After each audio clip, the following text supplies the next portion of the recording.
before we end, do you think there should be something that people should know, and that is what we have not discussed, and something that you think that we should know as a recruiters or company owners or consulting companies, Samir, from your point of view?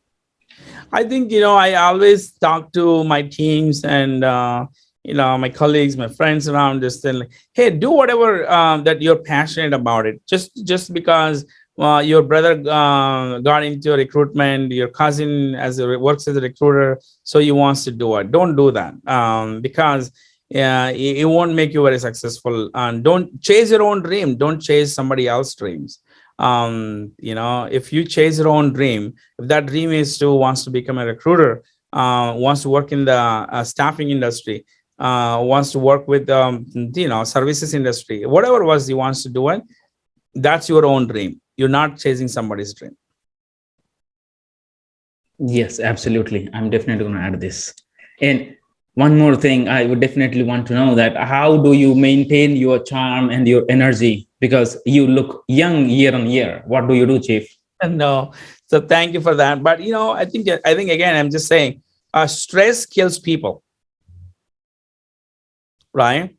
So if you do a job that's super stressful because you just don't like it, you just can't wait to finish your 8-hour work, that's when you would see people get really drained out, right?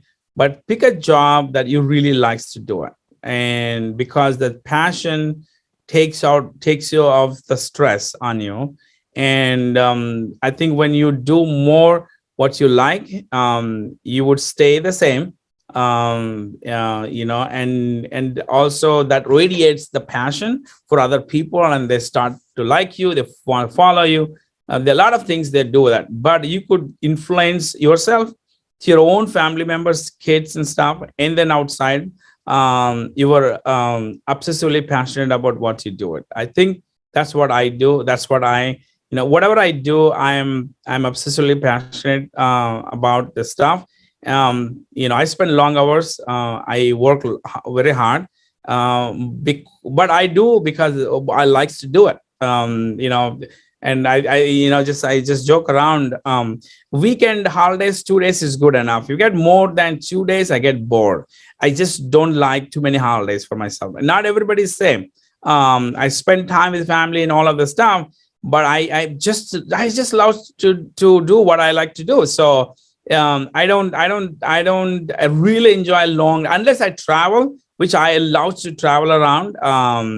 But sitting home and taking a holidays, and it's just not me. So because I like what I do, that's my secret to it is, I only do what I like to do it, and I that's my secret.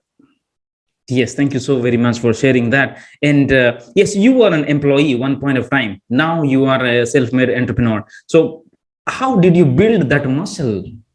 How did you build that muscle, Samir? No, I think there's no shortcut. People see it as being a successful entrepreneur, but nobody realize what went behind it, right? And there's so much that goes behind into it, right? I think you stay very resilient. You take all the stress, uncertainties, everything. There's another book, we has to go through that. But but I think people don't realize that how much it goes into it. You take a lot of risks. You put everything in line. Your money, your life, your career, and then you come out successful. People say, oh yeah, you could do it, I can do it. But I think what people don't see it is what happened behind the scenes, right? And those are kind of things that it's hard to people to see it. But again, we all take inspiration from other successful people in our lives. So I think I have few. That's it. Basically, you would just do what you like to do. Again, same thing. And you take chances, you take risks, right? How do you? how do you pick yourself up, Samir, when you are really fell down and you think that it looks like doors are closed, I may have to go back, and how do you pick up from yourself from that situation when you have walked thus far? Now the heart within says that do not give up, but circumstances says that's it. How do you pick up from that Everybody situation? goes That through ever it. happened with you though?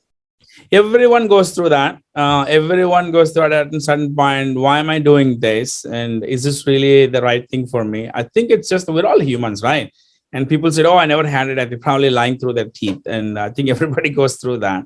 But again, I'm just saying, being a resilient, right? Like, you got to believe, you got to trust yourself. And then you take extreme risks. You take chances. If you do that, and people are very risk averse in putting their jobs, putting their paycheck at risk. It's just, but and if you see that as just a no big deal, then it may open up opportunities, or it may drain you out, and then you start all over again. And that the thought of doing all over again is just scares the people off. But when you really on the lowest point, I think it's just think through it. What can we do in this situation? What is the best case, best outcome? What is the outcome? How do we start all over again? I mean, this is stuff like that. I think it happens to all people. It doesn't matter, you're an entrepreneur, you're an employee, or you're a management, you're an executive. It doesn't matter. I think everybody goes through that. But I think you just, dust it off and get up and just keep running again. All right. If you're a runner, you fell down, you don't just, lay on the floor and weeping, right? You don't do that. You just quickly get off, you dust it off yourself and just keep running again. It's the same thing. All right. Thank you so very much for these inputs. And thank you very much for staying such a long time. And as I tell all the time when I talk to the people, when I listen to Samir, I keep listening. So obviously there is a time constraint, and I would love to invite once again Samir, and thank you so very much for adding your values and sharing your wisdom. And hopefully I would like to connect with you once again. Thank you so very much, Chief. Yeah. Good luck 2022, Suman. Continue to do what you're doing it. You inspire thousands of recruiters, and just keep it up. And, when you see a lowest point, dust it off and keep running. Thanks so much. Thank you so very much. And it inspires a lot. Thank you so much, Chief. All right, let me go. The tech stack is really about, how do we, bring the efficiency to the recruiters, and what information can we give it to them? How is that be helpful to the recruiters to have all that information in hand when talk to the candidate, right? And those are kind of things that we always look into it. What else can we give one piece of information, one additional piece of information about the candidate to the recruiters, right? Can we give that additional hour of time to the recruiter so they can spend more time with the candidate?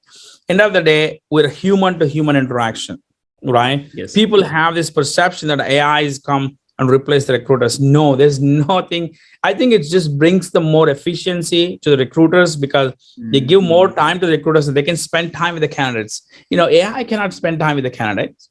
It's a machine to human. It doesn't work like that, right? So what we try to do is let's automate a lot of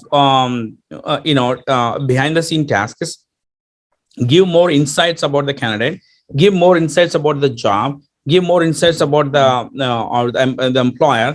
Keep all that information. When you pick up a phone and talk to the candidate, you have all this information. I think that there's a good chance that you would build a great relationship with the candidate because nobody else has been talking to them just like the way you have that information in hand. So that would put you on top of their list that if there's another opportunity that I want to look for, he is my recruiter or she is my recruiter that I'm going to pick up a phone and call them. That's how you build a relationship. That's how you make it extremely successful recruitment career. And yes, this is this is something like collaboratively that we should do, right, Chief? That it's not only recruiters that can just have that magic wand and things happen. So it's the recruiter and the hiring manager and the candidate. So where our limitation dies, right? I mean, within you and me, that recruiter's limitation dies at certain place. We can do that much only. Then we rely on the hiring manager. So that part is not being solved at many places. As I talk to recruiters, that if that person moves little bit, then we'll have a lot of information coming, and I think we need more support from the hiring managers end. So do you think that will be solved in near future, or it's all about the mindset game? I think it should be, because I think, hiring managers are the account managers who are supporting to the end client, right? And I think this is very true, because the information that comes from the client to the account manager to the recruiter, every time there is a one roadblock, it's more information get filtered out, it get less information to the recruiter. But if the organization set up in such a way that information flows to the recruiter through whatever is the channel they have, I think it's a process where they set up process in place, give that information to the recruiter, have a way to find that information to the recruiter, and the recruiter in turn go back and give that information to the candidate, and then keep the candidate warm and be informed. I think it actually it helps the organization to bring more closures, just because it's good for the organization to have that information to the recruiter. More information to the recruiter, that means the more information goes to the candidate, because at the end of the day, account manager or the resource manager are not the ones who are actually getting in touch with the candidate. It's the recruiter who's been in touch with the candidate, right? So why you want to hold that information? Give more information to the recruiter. Maybe that can be passed through. You have a recruitment automation platform, capture all the information in the system so that recruiter can see it and pass that information to it. So I think it has to find a ways. Tools and process are key to have that seamless information flowing from the end client to the recruiter with a minimal leakage of information.